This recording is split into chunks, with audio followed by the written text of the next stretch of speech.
ਤੁਸੀਂ ਕੋਰਟ ਦੇ ਬਾਹਰ ਪ੍ਰੋਟੈਸਟ ਕਰ ਰਹੇ ਹੋ, ਜਗਦੀਸ਼ ਟਾਈਟਲਰ ਦੇ ਘਰ ਤੁਸੀਂ ਕਰਦੇ, ਬੀਜੇਪੀ ਦੇ ਅਗੇਂਸਟ ਕਰਦੇ, ਤੁਸੀਂ ਸੀਬੀਆਈ ਦੇ ਖਿਲਾਫ ਕਰਦੇ ਤੇ ਗੱਲ ਸਮਝ ਵੀ ਆਉਂਦੀ। ਕੋਰਟ ਦੇ ਖਿਲਾਫ ਪ੍ਰੋਟੈਸਟ ਕਰਨ ਨਾਲ ਕੀ ਹਾਸਲ ਹੋ ਜਾਏਗਾ? ਜਗਦੀਸ਼ ਟਾਈਟਲਰ ਨੇ ਪਟੀਸ਼ਨ ਵਿੱਚ ਕਹਿ ਦਿੱਤਾ ਹੈਗਾ ਕਿ ਵੀ ਮੇਰੀ ਜਾਨ ਨੂੰ ਖਤਰਾ, 84 ਦੇ ਵਿਕਟਿਮ ਜਿਹੜੇ ਹੈਗੇ ਨੇ ਮੇਰੇ ਤੇ ਹਮਲਾ ਕਰ ਸਕਦੇ, ਉਹ ਤੇ ਪਰਸਨਲ ਉੱਥੇ ਪੇਸ਼ ਹੋਣ ਤੋਂ ਵੀ ਬਚ ਕੇ ਵੀਡੀਓ ਕਾਨਫਰੰਸਿੰਗ ਕਿਤੇ ਨਾ ਕਿਤੇ ਉਹਨੂੰ ਇੱਕ ਸਾਫ ਪੈਕੇਜ ਮਿਲ ਗਿਆ, ਜਿਹਦਾ ਤੁਹਾਡੇ ਤੇ ਆਰੋਪ ਲੱਗਦਾ ਹੈ ਕਿ ਸ਼ਾਇਦ ਤੁਸੀਂ ਉਹਦੇ ਨਾਲ ਮਿਲੀ ਭਗਤ ਕਰਕੇ ਪੈਕੇਜ ਉਹਨੂੰ ਦਿਵਾਇਆ। ਜਿਹੜਾ ਪ੍ਰੋਟੈਸਟ ਕਰਨਾ ਹੈ ਉਹ ਇੱਕ ਆਪਣਾ ਰੋਸ ਦਿਖਾਣਾ, ਜਿੱਥੇ ਸਰਕਾਰ ਨੂੰ ਵੀ ਇਨਡਾਇਰੈਕਟਲੀ ਔਰ ਕੋਰਟ ਨੂੰ ਵੀ, ਕਿ ਭਈ ਜਿਸ ਤਰੀਕੇ ਦੇ ਨਾਲ ਤੁਸੀਂ ਇਹ ਜਗਦੀਸ਼ ਟਾਈਟਲਰ ਵਰਗੇ ਦਰਿੰਦਰ ਨੂੰ ਤੁਸੀਂ ਬੇਲ ਦੇ ਸਕਦੇ ਹੋ, ਤੇ ਇਹਦੇ ਵਿੱਚ ਸਿੱਖਾਂ ਦਾ ਰੋਸ ਹੈ। ਮਨਜੀਤ ਸਿੰਘ ਜੀਕੇ ਜਿਸ ਵਕਤ ਆਪਣੇ ਟੈਨੂਰ 'ਚ ਕੰਮ ਕਰਦੇ ਸੀ, ਅਸੀਂ ਉਹਨਾਂ ਨਾਲ ਹੁੰਦੇ ਸੀ, ਤਦ ਤੇ ਇਹ ਕ੍ਰੈਡਿਟ ਕੀ ਕਹਿੰਦੇ ਨੇ ਲੈਣ ਨੂੰ ਇੱਕ ਮਿੰਟ ਅੱਗੇ ਭਜਦੇ ਸੀ। ਅੱਜ ਦਿੱਲੀ ਕਮੇਟੀ ਨੇ ਉਸੇ ਚੀਜ਼ ਨੂੰ ਅੱਗੇ ਵਧਾਇਆ ਔਰ ਸੀਬੀਆਈ ਨੇ ਇਹਦੀ ਚਾਰਜਸ਼ੀਟ ਫਾਈਲ ਕੀਤੀ ਹੈ। ਕ੍ਰੈਡਿਟ ਲੈਣ ਵੇਲੇ ਹਰਮੀਤ ਸਿੰਘ ਕਾਲਕਾ, ਜਗਦੀਪ ਸਿੰਘ ਕਾਲੋ, ਮਨਜਿੰਦਰ ਸਿੰਘ ਸਿਰਸਾ ਆ ਸਕਦੇ, ਤੇ ਇਹੋ ਜਿਹਾ ਤੁਸੀਂ ਗੁਰਸਿੱਖ ਚੁਣਵਾਇਆ ਹੈਗਾ।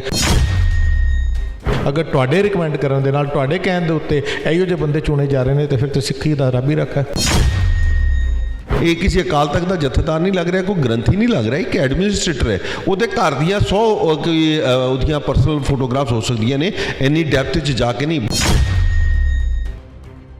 ਵਾਹਿਗੁਰੂ ਜੀ ਕਾ ਖਾਲਸਾ, ਵਾਹਿਗੁਰੂ ਜੀ ਕੀ ਫਤਿਹ। TV 84 ਦੇ ਪਲੇਟਫਾਰਮ ਦੇ ਉੱਤੇ ਅਸੀਂ ਤੁਹਾਨੂੰ ਲਗਾਤਾਰ ਦਿਖਾਇਆ ਕਿਸ ਤਰੀਕੇ ਦੇ ਨਾਲ ਦਿੱਲੀ ਸਿੱਖ ਗੁਰਦੁਆਰਾ ਪ੍ਰਬੰਧਕ ਕਮੇਟੀ ਨੇ ਜਗਦੀਸ਼ ਟਾਈਟਲਰ ਦੇ ਖਿਲਾਫ ਰਾਊਤ ਐਵੇਨਿਊ ਕੋਰਟ ਦੇ ਬਾਹਰ ਪ੍ਰੋਟੈਸਟ ਕੀਤਾ, ਔਰ ਉਸ ਤੋਂ ਬਾਅਦ ਜਿਹੜੀ ਮਹਾਰਾਸ਼ਟਰ ਦੇ ਬੋਰਡ ਦੇ ਅਧਿਕਸ਼ ਚੁਣਨ ਦਾ ਮਸਲਾ, ਉਹ ਵੀ ਅਸੀਂ ਲਗਾਤਾਰ ਆਪਣੇ ਚੈਨਲ ਤੇ ਰਾਹੀਂ ਦੇਖਦੇ ਰਹੇ ਹੈਗੇ ਹਾਂ।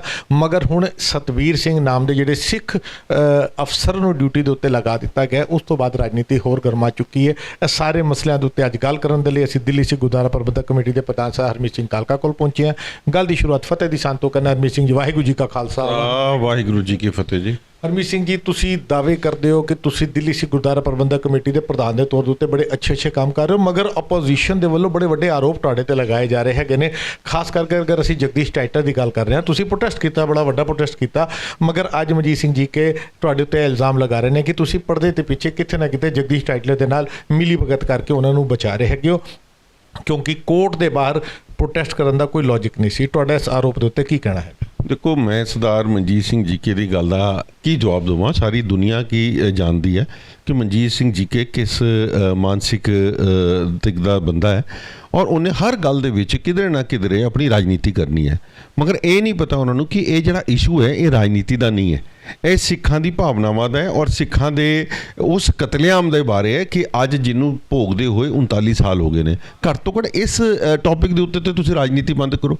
ਜਗਦੀਸ਼ ਟਾਈਟਲਰ ਦੇ ਕੇਸ ਦੇ ਉੱਤੇ ਜਿੰਨੀ ਸੰਜੀਦਗੀ ਨਾਲ ਦਿੱਲੀ ਸਿੱਖ ਗੁਰਦੁਆਰਾ ਪ੍ਰਬੰਧਕ ਕਮੇਟੀ ਨੇ ਕੰਮ ਕੀਤਾ ਹੈ, ਜਿੰਨੀ ਸੀਰੀਅਸਨੈਸ ਨਾਲ ਜਾ ਕੇ ਸਰਕਾਰਾਂ ਤੇ ਦਬਾਅ ਪਾ ਕੇ 2 ਵਾਰ ਕਲੋਜ਼ਰ ਰਿਪੋਰਟਸ ਹੋਣ ਦੇ ਬਾਵਜੂਦ, ਉਸ ਤੋਂ ਬਾਅਦ ਇਹ ਸਾਰੇ ਮਿਲ ਕੇ, ਮਨਜੀਤ ਸਿੰਘ ਜੀਕੇ ਜਿਸ ਵਕਤ ਆਪਣੇ ਟੈਨੂਰ 'ਚ ਕੰਮ ਕਰਦੇ ਸੀ, ਅਸੀਂ ਉਹਨਾਂ ਨਾਲ ਹੁੰਦੇ ਸੀ, ਤਦ ਤੇ ਇਹ ਕ੍ਰੈਡਿਟ ਕੀ ਕਹਿੰਦੇ ਨੇ ਲੈਣ ਨੂੰ ਇੱਕ ਮਿੰਟ ਅੱਗੇ ਭਜਦੇ ਸੀ।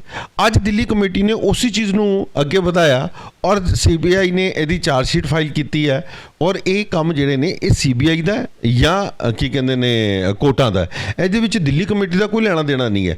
ਦਿੱਲੀ ਕਮੇਟੀ ਸਿਰਫ ਸਰਕਾਰਾਂ ਤੇ ਪ੍ਰੈਸ਼ਰ ਪਾ ਸਕਦੀ ਹੈ ਕਿ ਭਈ ਇਹ ਜਿੱਥੇ ਕਲੋਜ਼ਰਸ ਹੁੰਦੀਆਂ ਨੇ ਉਹਨੂੰ ਦੁਬਾਰਾ ਓਪਨ ਕੀਤਾ ਜਾਏ, ਔਰ ਅਸੀਂ ਕੀਤਾ। ਅੱਜ ਉਹ ਆਰੋਪ ਕਿਸ ਚੀਜ਼ ਦਾ ਲਾ ਰਹੇ ਨੇ ਮੈਨੂੰ ਨਹੀਂ ਪਤਾ, ਮੈਂ ਨਹੀਂ ਉਹਨਾਂ ਦੀ ਕੋਈ ਗੱਲ ਸੁਣੀ, ਕਿਉਂਕਿ ਮੈਂ ਉਹਨਾਂ ਦੀ ਕੋਈ ਵੀਡੀਓ ਸੁਣਦਾ ਨਹੀਂ, ਕਿਉਂਕਿ ਸਵਾਏ ਉਹਨਾਂ ਦੇ ਵਿੱਚ ਇੱਕ ਈਰਖਾ ਦੇ ਹੋਰ ਕੁਝ ਨਹੀਂ ਝਲਕਦਾ। ਸੋ ਮੈਂ ਸਮਝਦਾ ਕਿ ਜਿਹੜਾ ਪ੍ਰੋਟੈਸਟ ਕਰਨਾ ਹੈ ਉਹ ਇੱਕ ਆਪਣਾ ਰੋਸ ਦਿਖਾਣਾ, ਜਿੱਥੇ ਸਰਕਾਰ ਨੂੰ ਵੀ ਇਨਡਾਇਰੈਕਟਲੀ ਔਰ ਕੋਰਟ ਨੂੰ ਵੀ, ਕਿ ਭਈ ਜਿਸ ਤਰੀਕੇ ਦੇ ਨਾਲ ਤੁਸੀਂ ਇਹ ਜਗਦੀਸ਼ ਟਾਈਟਲਰ ਵਰਗੇ ਦਰਿੰਦਰ ਨੂੰ ਤੁਸੀਂ ਬੇਲ ਦੇ ਸਕਦੇ ਹੋ, ਤੇ ਇਹਦੇ ਵਿੱਚ ਸਿੱਖਾਂ ਦਾ ਰੋਸ ਹੈ। ਅਸੀਂ 84 ਦੀਆਂ ਸਾਡੀ ਜਿਹੜੀਆਂ ਵਿਧਵਾਵਾਂ ਭੈਣਾਂ ਮਾਤਾਵਾਂ ਜਿਹੜੀਆਂ ਉੱਥੇ ਬੈਠੀਆਂ ਨੇ, ਉਹਨਾਂ ਦੇ ਵਿੱਚ ਰੋਸ ਨਹੀਂ, ਕਿਉਂਕਿ ਰੋਜ਼ਮਰਾ ਅਸੀਂ ਉਹਨਾਂ ਨੂੰ ਡੀਲ ਕਰਦੇ ਹਾਂ, ਤੇ ਅਸੀਂ ਇਹ ਰੋਸ ਮਾਰਚ ਕੀਤਾ। ਇਹਦੇ 'ਚ ਵੀ ਅੱਜ ਮਨਜੀਤ ਸਿੰਘ ਜੀਕੇ ਕਮੇਟੀ 'ਚ ਹੁੰਦਾ ਤੇ ਉਹਨੇ ਅੱਗੇ ਵੱਧ ਚੜ ਕੇ ਲੀਡ ਕਰਨੀ ਸੀ, ਕਿਉਂਕਿ ਮੈਂ ਕਰਨੀ ਸੀ। ਉਹਨੂੰ ਕੋ ਬੱਸ ਕਰਨ। ਹੁਣ ਇਹ ਮੈਂ ਦੀ ਰਾਜਨੀਤੀ, ਇਹ ਇੱਕ ਕੌਮ ਦਾ ਇੱਕ ਬਹੁਤ ਵੱਡਾ ਦਰਦ ਭਰਾ ਇਤਿਹਾਸ ਹੈ, ਇਹਨੂੰ ਬਾਰ-ਬਾਰ ਛੇੜਨ ਦੀ ਕੋਸ਼ਿਸ਼ ਨਾ ਕਰਨ। ਮਗਰ ਇੱਕ ਬੜਾ ਵੱਡਾ ਸਵਾਲ ਉੱਠਦਾ ਹੈ ਹਰਮੀਤ ਸਿੰਘ ਜੀ ਕਿ ਤੁਸੀਂ ਕੋਰਟ ਦੇ ਖਿਲਾਫ, ਕੋਰਟ ਦੇ ਬਾਹਰ ਪ੍ਰੋਟੈਸਟ ਕਰ ਰਹੇ ਹੋ, ਜਗਦੀਸ਼ ਟਾਈਟਲਰ ਦੇ ਘਰ ਤੁਸੀਂ ਕਰਦੇ, ਬੀਜੇਪੀ ਦੇ ਅਗੇਂਸਟ ਕਰਦੇ, ਤੁਸੀਂ ਸੀਬੀਆਈ ਦੇ ਖਿਲਾਫ ਕਰਦੇ, ਤੇ ਗੱਲ ਸਮਝ ਵੀ ਆਉਂਦੀ। ਕੋਰਟ ਦੇ ਖਿਲਾਫ ਪ੍ਰੋਟੈਸਟ ਕਰਨ ਨਾਲ ਕੀ ਹਾਸਲ ਹੋ ਜਾਏਗਾ? ਉਹਦੀ ਵਜ੍ਹਾ ਤੇ ਜਗਦੀਸ਼ ਟਾਈਟਲਰ ਨੇ ਪਟੀਸ਼ਨ ਵਿੱਚ ਕਹਿ ਦਿੱਤਾ ਹੈਗਾ ਕਿ ਵੀ ਮੇਰੀ ਜਾਨ ਨੂੰ ਖਤਰਾ, 84 ਦੇ ਵਿਕਟਿਮ ਜਿਹੜੇ ਹੈਗੇ ਨੇ ਮੇਰੇ ਤੇ ਹਮਲਾ ਕਰ ਸਕਦੇ, ਉਹ ਤੇ ਪਰਸਨਲ ਉੱਥੇ ਪੇਸ਼ ਹੋਣ ਤੋਂ ਵੀ ਬਚ ਕੇ ਵੀਡੀਓ ਕਾਨਫਰੰਸਿੰਗ ਕਿਤੇ ਨਾ ਕਿਤੇ ਉਹਨੂੰ ਇੱਕ ਸਾਫ ਪੈਕੇਜ ਮਿਲ ਗਿਆ, ਜਿਹਦਾ ਤੁਹਾਡੇ ਤੇ ਆਰੋਪ ਲੱਗਦਾ ਹੈ ਕਿ ਸ਼ਾਇਦ ਤੁਸੀਂ ਉਹਦੇ ਨਾਲ ਮਿਲੀ ਭਗਤ ਕਰਕੇ ਪੈਕੇਜ ਉਹਨੂੰ ਦਿਵਾਇਆ। ਦੇਖੋ, ਆਰੋਪ ਦੇ ਸਰਦਾਰ ਮਨਜੀਤ ਸਿੰਘ ਜੀ ਕੇ ਕਿਸ਼ਤੇ ਵੀ ਲਾਉਂਦੇ ਰਹਿਣ, ਮਗਰ ਮੈਂ ਸਮਝਦਾ ਵਾਂ ਕਿ ਜਿਹੜਾ ਪ੍ਰੋਟੈਸਟ ਸੀ ਉਹ ਸਰਕਾਰਾਂ ਨੂੰ ਕੰਨ ਖੋਲ੍ਹਣ ਵਾਸਤੇ ਸੀ। ਕੋਰਟਾਂ ਦੇ ਖਿਲਾਫ ਵੀ ਅਗਰ ਜਾ ਕੇ ਲੋਕ ਪ੍ਰੋਟੈਸਟ ਕਰ ਸਕਦੇ ਨੇ, ਤੇ ਮੈਂ ਅਸੀਂ ਵਕਤ ਉਸੇ ਕਿਹਾ ਸੀ ਕਿ ਸਾਨੂੰ ਪਾਰਲੀਮੈਂਟ ਦੇ ਬਾਹਰ ਜਾਣ ਦੇ ਵਿੱਚ ਕੋਈ ਗੁਰੇਜ਼ ਨਹੀਂ ਹੈ। ਮਗਰ ਇਹ ਕੰਮ ਜਿਹੜਾ ਉਸੇ ਵਕਤ, ਕਿਉਂਕਿ ਉਸ ਦਿਨ ਉਹਦੀ ਪੇਸ਼ੀ ਹੋਣੀ ਸੀ, ਇਹ ਦਬਾਅ ਪਾਉਣ ਦੀ ਗੱਲ ਕੀਤੀ ਗਈ ਸੀ। ਔਰ ਇਹ ਕਈ ਰਾਜਨੀਤਿਕ ਫੈਸਲੇ ਇਹੋ ਜਿਹੇ ਹੁੰਦੇ ਨੇ ਜਿਹੜੇ ਜ਼ਰੂਰੀ ਨਹੀਂ ਹੈ ਕਿ ਹਰ ਗੱਲ ਮਨਜੀਤ ਸਿੰਘ ਨਾਲ ਵੀ ਸਾਂਝੇ ਕੀਤੇ ਜਾਣ ਤੇ ਮੀਡੀਆ ਨਾਲ ਵੀ ਸਾਂਝੇ ਕੀਤੇ ਜਾਣ।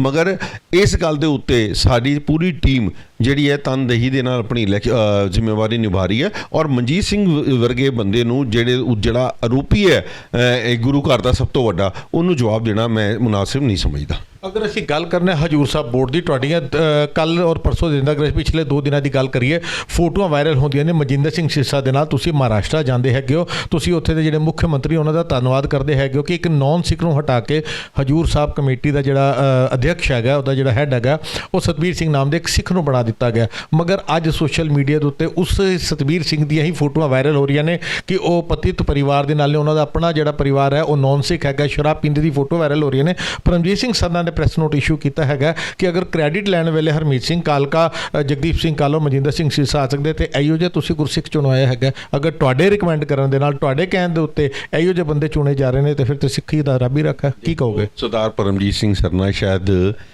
ਆਪਣੀ ਰਾਜਨੀਤਿਕ ਲੜਾਈ ਪਿੱਛੇ ਬਹੁਤ ਕੁਝ ਇਤਿਹਾਸ ਦਾ ਭੁੱਲਦੇ ਜਾ ਰਹੇ ਨੇ। ਇੱਕ ਉਮਰ ਦਾ ਤਕਾਜ਼ਾ ਹੁੰਦਾ। ਤੁਸੀਂ ਇਹ ਦੇਖੋ ਕਿ ਜਿਸ ਵਕਤ ਪਰਸੋਂ ਤੱਕ ਪੂਰੀ ਕੌਮ ਦੇ ਵਿੱਚ ਇੰਨਾ ਵੱਡਾ ਰੋਸ ਸੀ ਕਿ ਇੱਕ ਗੈਰ ਸਿੱਖ ਨੂੰ ਐਡਮਿਨਿਸਟ੍ਰੇਟਰ ਲਾਣਾ, ਉਹਦੇ ਉੱਤੇ ਅਸੀਂ ਕੇਂਦਰ ਦੇ ਗ੍ਰਹਿ ਮੰਤਰੀ ਨਾਲ ਗੱਲ ਕੀਤੀ। ਗ੍ਰਹਿ ਮੰਤਰੀ ਸਾਹਿਬ ਨੇ ਮਹਾਰਾਸ਼ਟਰ ਦੇ ਉਪ ਮੁੱਖ ਮੰਤਰੀ ਨੂੰ ਉਸੇ ਵਕਤ, ਕਿਉਂਕਿ ਹੋਮ ਮਿਨਿਸਟਰੀ ਉਹਨਾਂ ਕੋਲੇ ਉੱਥੇ ਦੀ, ਔਰ ਉਸੇ ਵਕਤ ਇਹਨਾਂ ਨੇ ਗੱਲ ਕਰਕੇ ਸਾਡਾ ਟਾਈਮ ਫਿਕਸ ਕਰਾਇਆ ਕਿ ਇਹ ਆ ਰਹੇ ਨੇ ਔਰ ਇਹਨਾਂ ਦੀ ਗੱਲ ਨੂੰ ਸੁਣਿਆ ਜਾਏ ਔਰ ਇਹਦੇ ਉੱਤੇ ਹੱਲ ਕੱਢਿਆ ਜਾਏ। ਕੱਲ੍ਹ ਜਿਸ ਵਕਤ ਸਰਦਾਰ ਮਨਜਿੰਦਰ ਸਿੰਘ ਸਿਰਸਾ, ਮੈਂ ਔਰ ਜਗਦੀਪ ਸਿੰਘ ਕਾਲੋ ਜਿਸ ਵਕਤ ਉੱਥੇ ਜਾਂਦੇ ਆ, ਅਸੀਂ ਉਹਨਾਂ ਨਾਲ ਇਸ ਗੱਲ ਦੇ ਉੱਤੇ ਚਰਚਾ ਕਰਦੇ ਹਾਂ ਔਰ ਉਹਨਾਂ ਨੇ ਜਿਸ ਵਕਤ ਸਾਡੀ ਇਹ ਗੱਲ ਨੂੰ ਸਮਝਿਆ, ਸਿੱਖਾਂ ਦੇ ਸੈਂਟੀਮੈਂਟਸ ਦੀ ਬਾਰੇ ਸਮਝਿਆ, ਉਹਨਾਂ ਦੀਆਂ ਭਾਵਨਾਵਾਂ ਬਾਰੇ ਕਿ ਬਈ ਲੋਕ ਇਹ ਬਰਦਾਸ਼ਤ ਨਹੀਂ ਕਰਦੇ ਕਿ ਗੈਰ ਸਿੱਖ ਨੂੰ ਐਡਮਿਨਿਸਟ੍ਰੇਟਰ, ਹਾਲਾਂਕਿ ਇਹ ਐਕਟ ਦੇ ਤਹਿਤ ਕੰਮ ਹੋਇਆ, ਇਹ ਕੋਈ ਪਹਿਲੀ ਵਾਰ ਨਹੀਂ ਹੋਇਆ, ਇਹ 5 ਵਾਰ ਪਹਿਲੇ ਹੋ ਚੁੱਕਾ ਹੈ। 5 ਵਾਰ ਉੱਥੇ ਡੀਸੀ ਨੂੰ ਕਾਰਜਕਾਰੀ ਐਡਮਿਨਿਸਟ੍ਰੇਟਰ ਲਾਇਆ ਜਾ ਚੁੱਕਾ ਹੈ। ਉਹ ਡੀਸੀ ਜਿਹੜਾ ਗੈਰ ਸਿੱਖ ਰਿਹਾ ਹੈ, ਮਗਰ ਇਹਨੂੰ ਇੱਕ ਪੋਲੀਟੀਸਾਈਜ਼ ਕੀਤਾ ਗਿਆ। ਸਾਨੂੰ ਆਪ ਵੀ ਇਸ ਚੀਜ਼ ਦੀ ਮਨਜ਼ੂਰੀ ਨਹੀਂ, ਇਹਦਾ ਅਪੋਜ਼ ਵੀ ਸਭ ਤੋਂ ਪਹਿਲਾਂ ਮੈਂ ਕੀਤਾ ਸੀ ਕਿ ਸਾਨੂੰ ਇਸ ਚੀਜ਼ ਨੂੰ ਮਨਜ਼ੂਰ ਨਹੀਂ ਹੈ। ਜਿਸ ਵਕਤ ਅਸੀਂ ਆਪਣੀ ਗੱਲ ਕੀਤੀ ਤੇ ਉਹਨਾਂ ਨੇ ਜਿਹੜੇ, ਕਿਉਂਕਿ ਉਹਨਾਂ ਕੋਲੋਂ ਸ਼ਾਰਟ ਲਿਸਟਡ ਜਿਹੜੇ IAS ਅਫਸਰ ਨੇ, ਜਿਹੜੇ ਐਡਮਿਨਿਸਟ੍ਰੇਸ਼ਨ ਦੇ ਬੰਦੇ ਰਹੇ ਨੇ, ਜਿਹੜੇ ਬੰਦੇ ਉਹਨਾਂ ਨੇ ਅੱਗੇ ਸਾਹਮਣੇ ਸਾਡੇ ਨਾਲ 5-6 ਨਾਮ ਲਏ, ਅਸੀਂ ਉਹਨਾਂ 'ਚੋਂ ਦੱਸਿਆ ਕਿ ਬਈ ਇਹ ਜਿਹੜੇ ਡਾਕਟਰ ਵਿਜੇ ਸਤਬੀਰ ਸਿੰਘ ਹੈਗੇ ਆ, ਇਹ ਕਿਉਂਕਿ ਆਲਰੇਡੀ ਇਸ ਬੋਰਡ ਦੇ ਮੈਂਬਰ ਰਹਿ ਕੇ ਜਾ ਚੁੱਕੇ ਨੇ। ਅੱਜ ਸਰਨਾ ਸਾਹਿਬ ਨੂੰ ਯਾਦ ਨਹੀਂ ਆ ਰਿਹਾ, ਜਿਸ ਵਕਤ ਉਹ ਬੋਰਡ ਦੇ ਮੈਂਬਰ ਹੁੰਦੇ ਸੀ ਤਾਂ ਸਰਨਾ ਸਾਹਿਬ ਉਹਨਾਂ ਦੇ ਅੱਗੇ ਪਿੱਛੇ ਘੁੰਮਦੇ ਹੁੰਦੇ ਸੀ।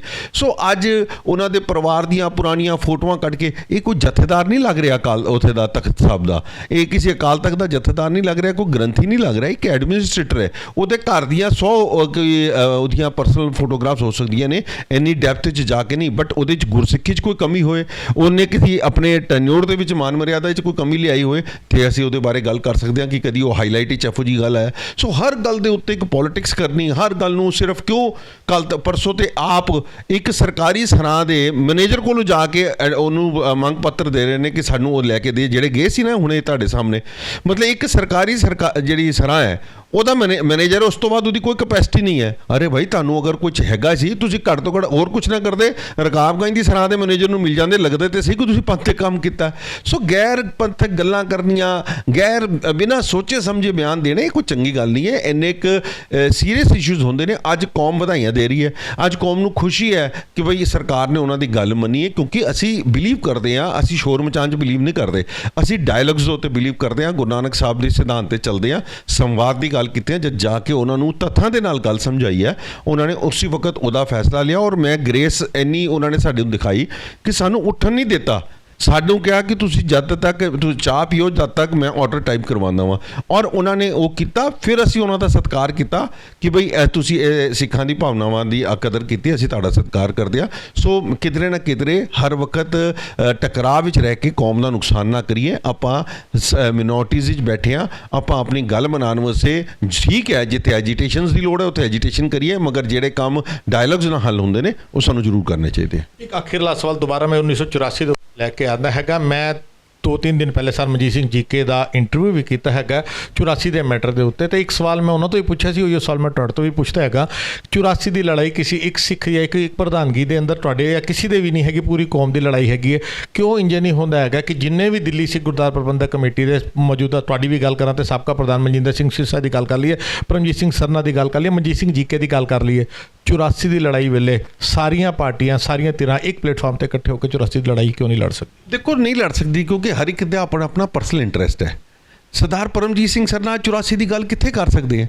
ਉਹ 84 ਦੇ ਕਾਤਲਾਂ ਨੂੰ ਇੱਥੇ ਸਰੋਪੇ ਦਿੰਦੇ ਰਹੇ ਆ ਸਟੇਜਾਂ ਦੇ ਉੱਤੇ, ਉਹਨਾਂ ਦੇ ਵੈਸਟਡ ਇੰਟਰਸਟ ਰਹੇ ਨੇ। ਕੱਲ ਉਹ ਇੱਕ ਮੈਂ ਬਿਆਨ ਉਹਨਾਂ ਦਾ ਸੁਣ ਰਿਹਾ ਸੀ ਕਿ ਪ੍ਰਧਾਨ ਮੰਤਰੀ ਜੀ ਨੇ ਸਾਕਾ ਨੀਲਾ ਤਾਰਾ ਦੇ ਉੱਤੇ ਮਾਫੀ ਮੰਗੀ ਹੈ। ਅਰੇ ਭਾਈ, ਉਹਨਾਂ ਨੇ ਤੇ ਫਿਰ ਮੰਗੀ ਹੈ ਜਿਨ੍ਹਾਂ ਦੇ ਨਾਲ ਤੁਸੀਂ ਹੈਂਡ ਇਨ ਗਲਵ ਰਹੇ ਹੋ। 15-15 ਸਾਲ ਉਹਨਾਂ ਦੀਆਂ ਸਰਕਾਰਾਂ ਰਹੀਆਂ, ਤੁਸੀਂ ਕਦੀ ਕਾਂਗਰਸ ਦੇ ਕਿਸੇ ਬੰਦੇ ਨੂੰ ਕਿਹਾ ਕਿ ਤੁਸੀਂ ਸਾਕਾ ਨੀਲਾ ਤਾਰਾ ਦੇ ਬਾਰੇ ਮਾਫੀ ਮੰਗੋ? ਸੋ ਇਹ ਜਿਹੜੇ ਵੈਸਟਡ ਇੰਟਰਸਟ ਲੈ ਕੇ ਸੀਟਾਂ 'ਤੇ ਬੈਠਦੇ ਨੇ, ਉਹ ਲੋਕ ਇੱਕ ਮੰਚ 'ਤੇ ਨਹੀਂ ਬਹਿ ਸਕਦੇ। ਅਸੀਂ ਕੌਮ ਦੇ ਲਈ ਬੈਠੇ ਹਾਂ, ਕੌਮ ਨੇ ਸਾਨੂੰ ਬਿਠਾਇਆ, ਔਰ ਅਸੀਂ ਗੁਰੂ ਘਰ ਦੀਆਂ ਸੇਵਾਵਾਂ ਵੀ ਕਰਾਂਗੇ ਔਰ ਕੌਮ ਦੇ ਬੰਦੇ ਹਰ ਹੱਕ ਦੀ ਲੜਾਈ ਲੜਾਂਗੇ। ਇਹ ਮਨੋਰਥ ਲੈ ਕੇ ਅਸੀਂ ਘਰੋਂ ਆਏ ਹਾਂ। ਸਾਨੂੰ ਕੋਈ ਇੱਥੇ ਸਾਡਾ ਕੋਈ ਅਸੀਂ ਵਪਾਰ ਨਹੀਂ ਚੱਲਦਾ, ਅਸੀਂ ਕੋਈ ਵਪਾਰ ਕਰਨ ਨਹੀਂ ਆਏ, ਔਰ ਬਿਲਕੁਲ ਨਿਸ਼ਪਕਸ਼ ਹੋ ਕੇ ਪੂਰੀ ਕੌਮ ਦੀ ਸੇਵਾ ਕਰਨ ਵਾਸਤੇ ਇੱਥੇ ਪਹੁੰਚੇ। ਸੰਗਤ ਜੀ, 84 ਦੇ ਮਸਲੇ ਦੇ ਉੱਤੇ ਔਰ ਹਜੂਰ ਸਾਹਿਬ ਬੋਰਡ ਦੇ ਉੱਤੇ ਦਿੱਲੀ ਸਿੱਖ ਗੁਰਦੁਆਰਾ ਪ੍ਰਬੰਧਕ ਕਮੇਟੀ ਦਾ ਪੱਖ ਜਾਣਨ ਦੇ ਲਈ ਅੱਜ ਅਸੀਂ ਪਹੁੰਚੇ ਸੀ। ਆਉਣ ਵਾਲੇ ਸਮੇਂ 'ਚ ਹੋਰ ਮਸਲੇ ਲੈ ਕੇ ਫਿਰ ਹਾਜ਼ਰ ਹੋਵਾਂਗੇ। ਲੈਣੇ ਸਦਾ ਹਰਮੀਤ ਸਿੰਘ ਜੀ ਤੋਂ ਇਜਾਜ਼ਤ। ਹਰਮੀਤ ਸਿੰਘ ਜੀ, ਵਾਹਿਗੁਰੂ ਜੀ ਕਾ ਖਾਲਸਾ, ਵਾਹਿਗੁਰੂ ਜੀ ਕੀ ਫਤਿਹ।